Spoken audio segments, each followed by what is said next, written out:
Vamos ler Gênesis capítulo 42, os versículos do 1 ao 6. Os irmãos que puderem se colocar de pé, se colocam para a gente fazer essa leitura. Fala sobre a confissão de Jó. Então respondeu Jó ao Senhor: bem sei que tu podes, e nenhum dos teus planos podem ser frustrado. Quem é aquele, como disseste, que sem conhecimento encobre o conselho? Na verdade, falei do que não entendia, coisas maravilhosas demais para mim, coisas que eu não conhecia.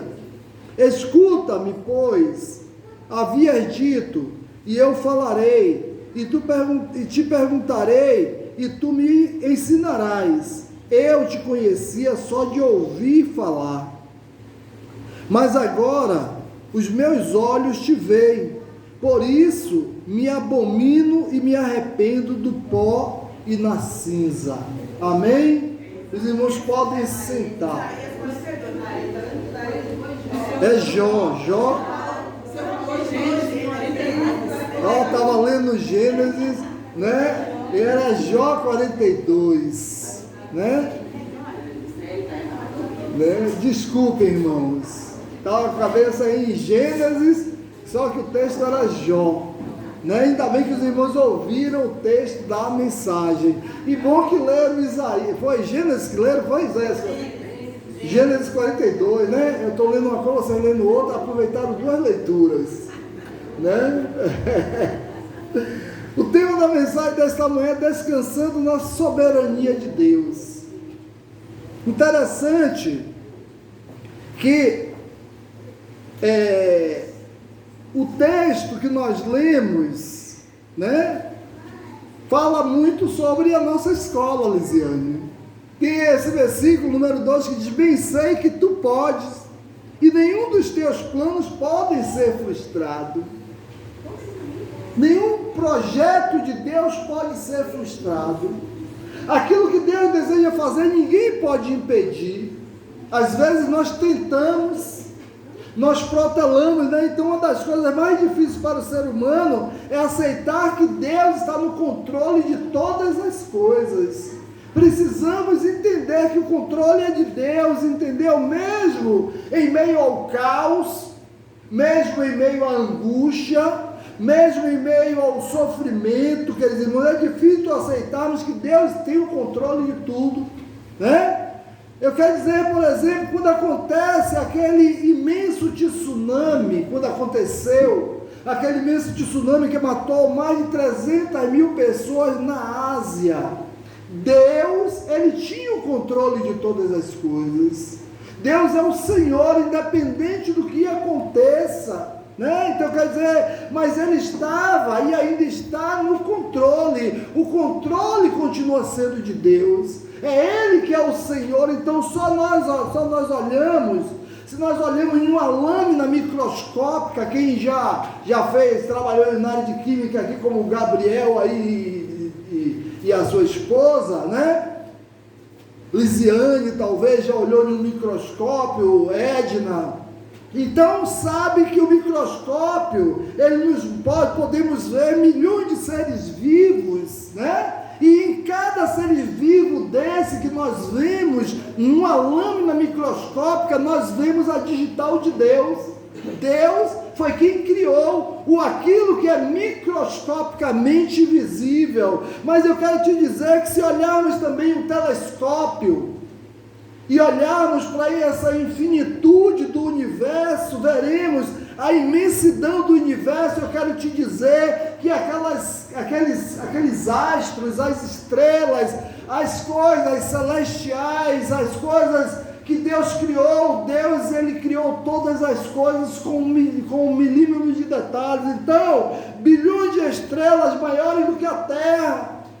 Existem bilhões de estrelas maiores do que a Terra, longe uma das outras, em dimensão inimaginável, mas foi Deus quem criou todas as coisas, porque Deus, Ele tem o controle de tudo. Então, assim como Deus fez o microscopicamente fantástico e fez o inimaginável, grande, vasto universo, Ele nos conhece também, Ele criou a mim e a você. Aí às vezes nós nos achamos insignificantes, mas eu quero te dizer, para Deus não existe ninguém insignificante, todos nós somos importantes, todos nós que aqui estamos, cada um individualmente, temos a sua importância para Deus. Então a história de Jó mostra um homem mais do que paciente.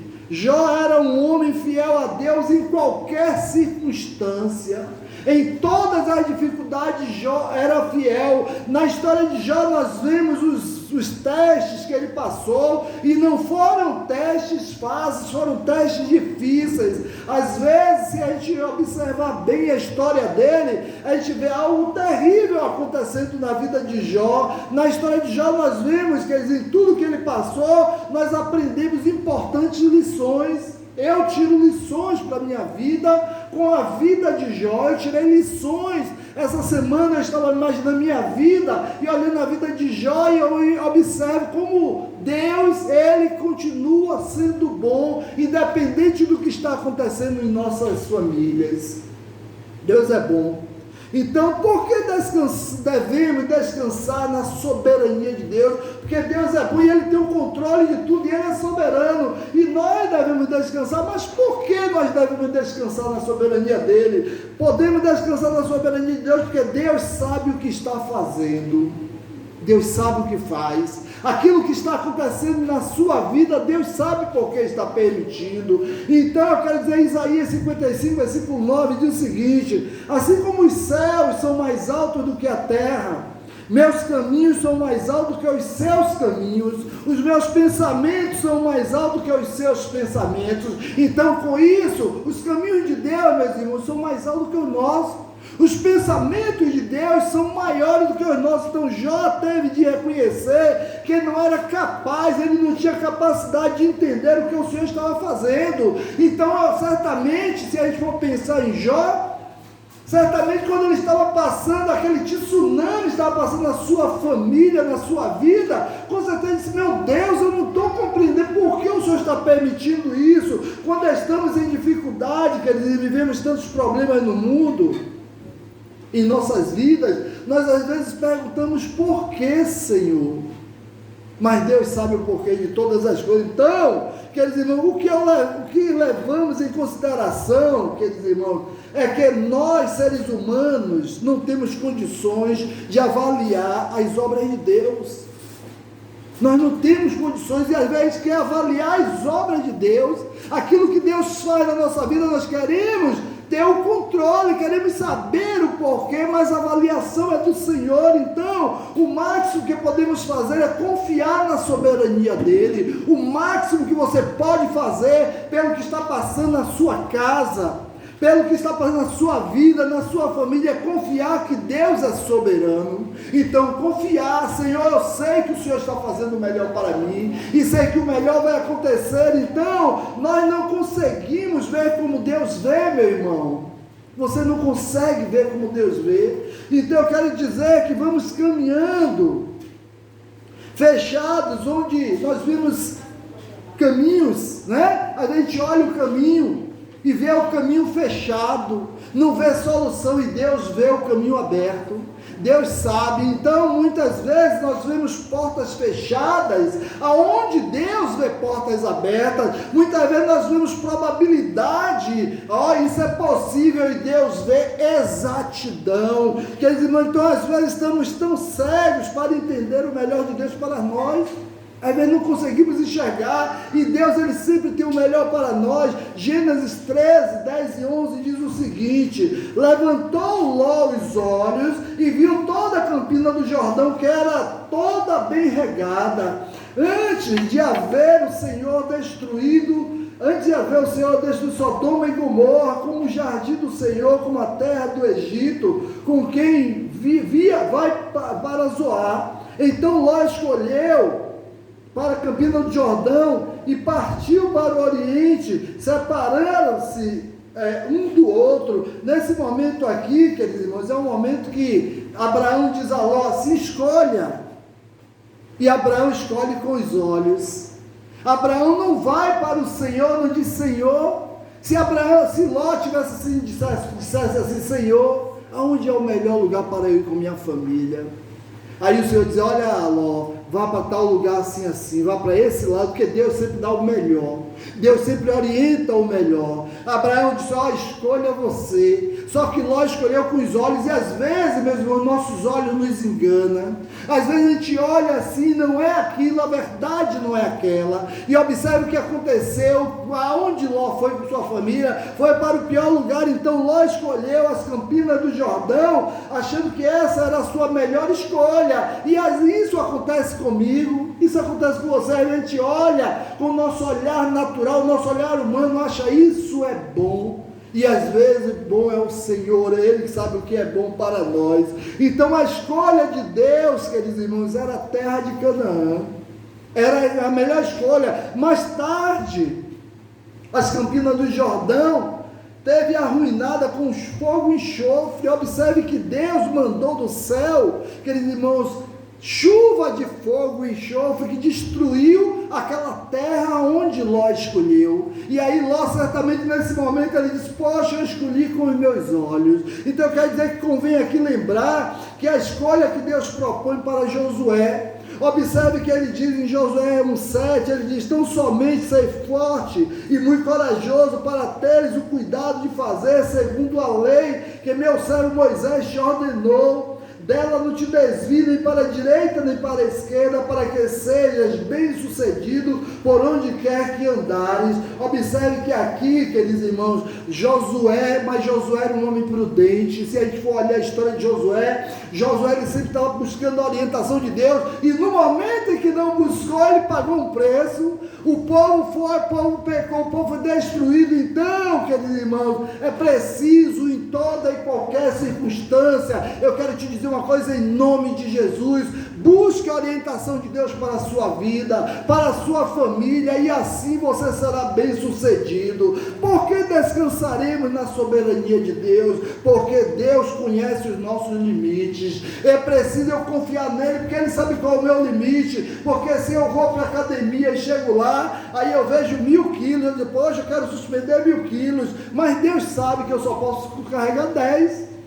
Então se eu dissesse, Senhor, quanto é que eu vou carregar? Carregue 10, Edson. Mas Edson, se for olhar, quer ficar malhadão, braço enorme, diz, não, vou botar logo 100 de cada lado, né, Gabriel, vai ficar fortão. Aí Deus, olha aí, quebra a cara, vai ficar cheio de dores no corpo. Então, queridos irmãos, é preciso buscar o conhecimento de Deus, porque Deus sabe qual é o seu limite. Deus sabe qual é a nossa capacidade. 1 Coríntios 10,13 diz, não sobreveio a vocês tentação que não fosse comum aos homens. Deus é fiel, Ele não permitirá que vocês sejam tentados além do que podem suportar. Quando forem tentados, Ele lhes providenciará um escape para que possa suportar. Então, tentações, provações, tribulações, seja qual for o nome do nosso problema, seja qual for o nome do seu problema, eu quero dizer que Deus conhece o seu limite, Deus sabe a sua capacidade, sabe o que você pode resistir. Foi assim com Jó.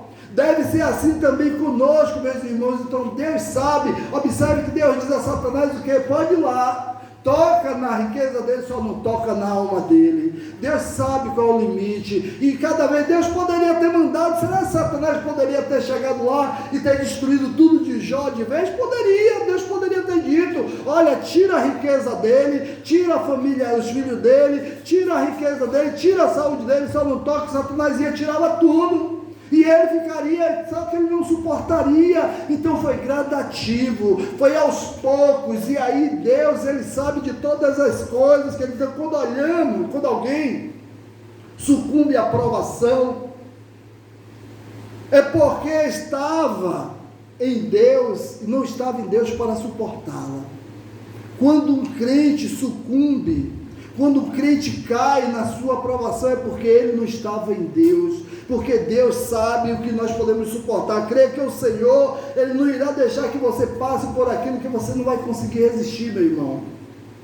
O Senhor, Ele sabe a nossa capacidade, sabe o que nós suportamos. Então Deus não está testando nossos limites, nós não somos testados por Ele já nos conhece, então Ele sabe qual é o limite. Ele não precisa dizer assim, olha, eu vou botar 10 quilos para ver se Edson aguenta. Não, Deus sabe quantos quilos eu aguento, Deus sabe o que eu posso suportar, então Ele mesmo é quem providencia o escape. Então Ele, meus irmãos, quando nos dá aprovação, Ele nos dá o escape, Ele sabe. Então, se estamos sendo provados, se passamos por provações, se passamos por dificuldade, a minha orientação é: peça a Deus, Senhor, onde está o escape? Porque Deus tem o escape e Ele pode nos dar, Ele pode nos capacitar. Então, se Deus não providenciasse o escape, então teríamos sobre nós um imenso fardo para levar, porque Deus sabe, olha, Ele sabe, Ele conhece as nossas capacidades. Então, queridos irmãos, mas Deus, Ele providencia o escape sempre que precisamos,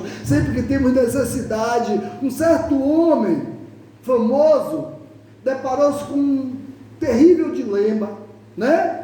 Quando ele entrou em sua casa carregando um presente para sua esposa, a sua filhinha paralítica cumprimentou. Onde ele foi lá, beijou a criança: onde está a mamãe? Aí a criança disse: ela está lá em cima. Ele respondeu: bem, seu pai tem um presente para ela, eu agora vou levar um presente. A criança exclamou: deixe-me carregar o pacote para a mamãe, papai. Ela era deficiente, ela não subia a escada. Então o pai replicou: como você pode carregar o pacote para a mamãe se você não consegue andar? Com um sorriso a menina continuou: isso é verdade, papai, mas você pode me dar um presente e me carregar nos seus braços. Então, carregando em seus braços, o homem levou a filha para cima com o presente. Então ele viu a sua própria posição diante de Deus. Naquele momento, queridos irmãos, Deus mostrou a posição que Ele tinha. Então, em situações de nossas vidas, sempre sentimos o peso do fardo. Às vezes estamos carregando fardo, algumas vezes nos esquecemos de que, mesmo carregando nossos fardos, estamos sendo carregados pelo Senhor. Então, na hora que você, nesse fardo que você está carregando, nessa dificuldade que você está passando, o Senhor, Ele é contigo, Ele te carrega nos braços dEle. Então, por que devemos descansar na soberania de Deus? Porque não temos condições de contrariar o Criador. Então, Ele é o Senhor. Então, não podemos continuar, não podemos fazer diferente. Bem sei que tudo podes e nenhum dos teus planos podem ser frustrado. Então, o plano de Deus sempre é colocado em prática na minha e na sua vida. Eu queria que alguém abrisse aí Isaías 43:13, por favor, e faça o favor de ler. Porque, queridos irmãos, Deus, nós não temos condições de contrariar o Criador. Ele é o Senhor, é Ele que decide todas as coisas. Nós temos que obedecê-lo, porque Ele é Deus. Como eu falei, Ele criou essa imensidão. Como é que eu vou desfazer do que Deus faz? Como é que alguém pode? Vamos ler Isaías 43:13. Ainda antes que houvesse dia, eu sou. Ninguém há quem possa livrar alguém das minhas mãos. Agindo eu, quem me impedirá? Então, agindo Ele, quem impedirá? Ele fazendo, quem impedirá? Ele determinando, quem impedirá? Então, diante da soberania de Deus, eu só posso, queridos irmãos, dizer que o infinito pertence a Deus, que a Deus pertence todas as coisas, que a nossa vida pertence a Ele, que é Ele que decide. Foi Ele quem determinou que eu estaria aqui agora, foi Ele que determinou que você estaria neste lugar. Porque agindo Ele, quem impedirá? Quem pode impedir o agir de Deus? Então, queridos irmãos, Jó desde o início teve essa atitude de submissão diante do Senhor. Nós sabemos que Jó era um homem submisso a Deus. Jó era um homem obediente, ele foi capaz de resistir aos infortúnios por causa da submissão, porque Jó era submisso. Observe o que ele passou e qual era a posição dele. Então nós precisamos aprender isso, pelo exemplo de Jó, ser submisso, aceitar a vontade dele. Então precisa entender que nada do que fizermos pode alterar o que Deus quer que seja feito em nossas vidas. Jonas é um exemplo disso. Observe que Jonas, ele não entendia isso, ele não compreendia que a vontade de Deus era estabelecida. Deus manda Jonas para Nínive e Jonas resolve desobedecer, achando que poderia fazer o que Deus queria que ele fizesse. Então a Bíblia diz que ele comprou uma passagem para Tarsis. né? Era para ele ir para Nínive, compra passagem para Tarsis, mas isso alterou o plano de Deus para ele? Não, não alterou. Jonas teve que ir para Tarsis. Observe que era para Nínive. Jonas entrou no navio e foi para o porão.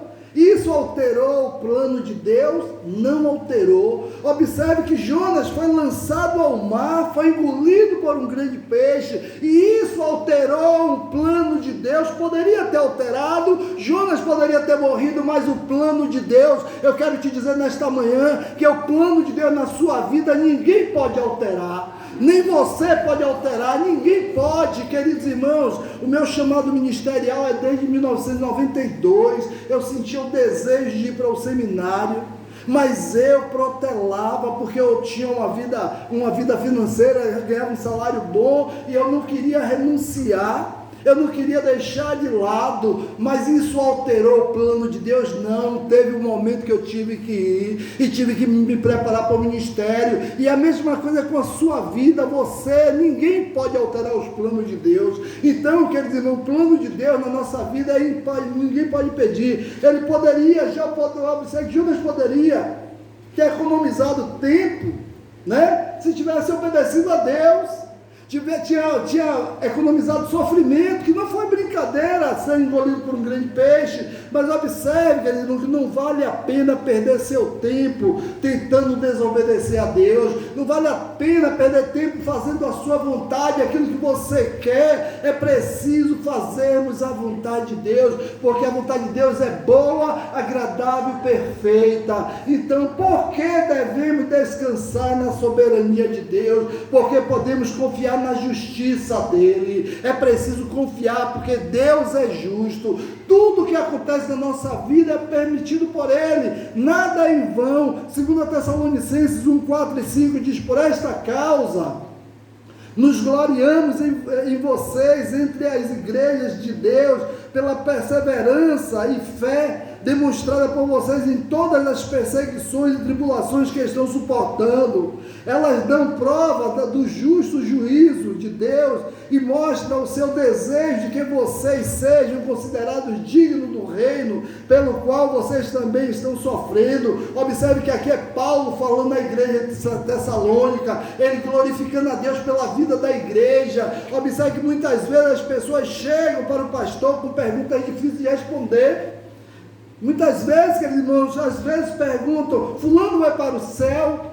Essa é uma pergunta que muitas vezes nós ouvimos. Será se fulano foi para o céu? Será se irmã Dulce foi para o céu? Pessoas assim que tinham amor, né? Que demonstravam amor nas suas atitudes, queridos. Então são perguntas que eu não posso responder. Eu não tenho uma resposta com um único argumento, não tenho certeza, mas o que eu digo é que Deus é justo, e aconteça o que acontecer, vamos confiar na justiça de Deus. Deus é justo, meus irmãos. Então, essa é a resposta. Jó, apesar de estar passando por tudo que passou, nunca deixou de confiar na justiça de Deus. Observe que ele estava lá. A mulher dele chega para ele e diz assim: homem, renuncia esse teu Deus e morre. Ele diz: mulher louca, não sabe o que fala. Deus me deu, Deus tirou. Louvado seja o nome do Senhor. Então, nós não temos resposta para tudo que está acontecendo em nossas vidas e no mundo, mas eu tenho certeza de uma coisa: Deus, ele é justo.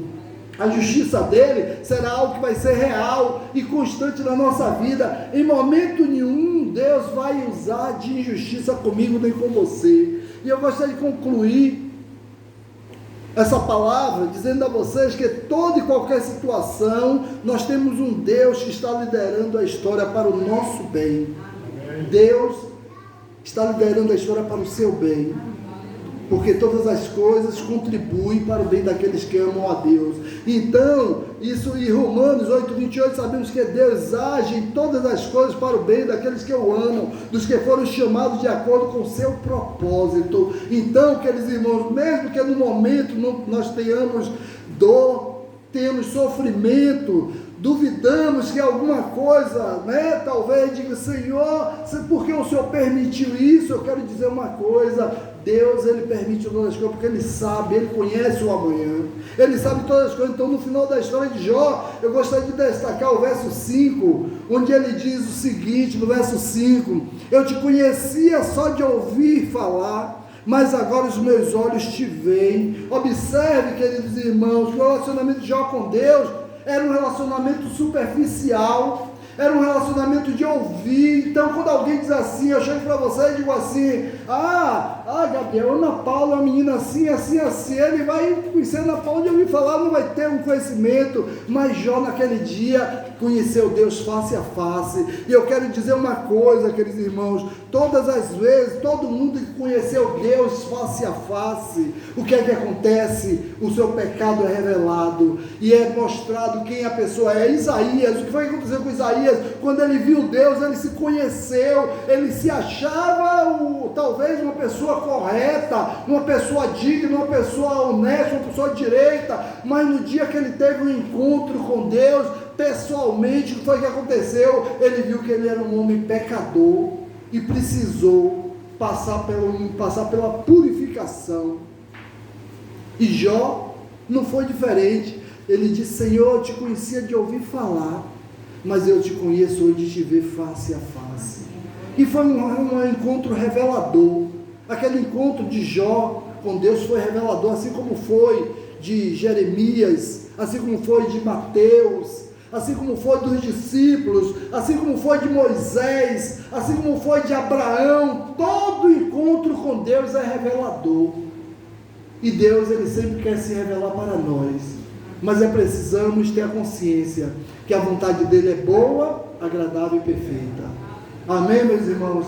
Que Deus abençoe, nos dê um resto de dia na presença dEle, né? Nós vamos ficar de pé, aproveitar e pedir à irmã Luísa que esteja orando nesta hora, agradecendo a Deus, porque Ele é bom para todos nós. Oremos com a irmã Luísa. Maravilhoso Deus, Pai amado, Pai querido, nesse momento, Senhor, eu estou aqui na tua presença, Deus. Amém. A te pedindo, Senhor, que tu perdoa o meu pecado. Amém, Tenha Senhor. misericórdia, Pai da minha vida. Ó Deus, nesse momento nós estamos agradecidos por essa palavra maravilhosa, essa palavra que veio do céu. Amém. Ó Deus, muito obrigado, Senhor, pela vida do nosso pastor. Amém. Continua abençoando a vida dele, fortalecendo, dando saúde a ele cada Amém. dia, ele e a sua família. Amém.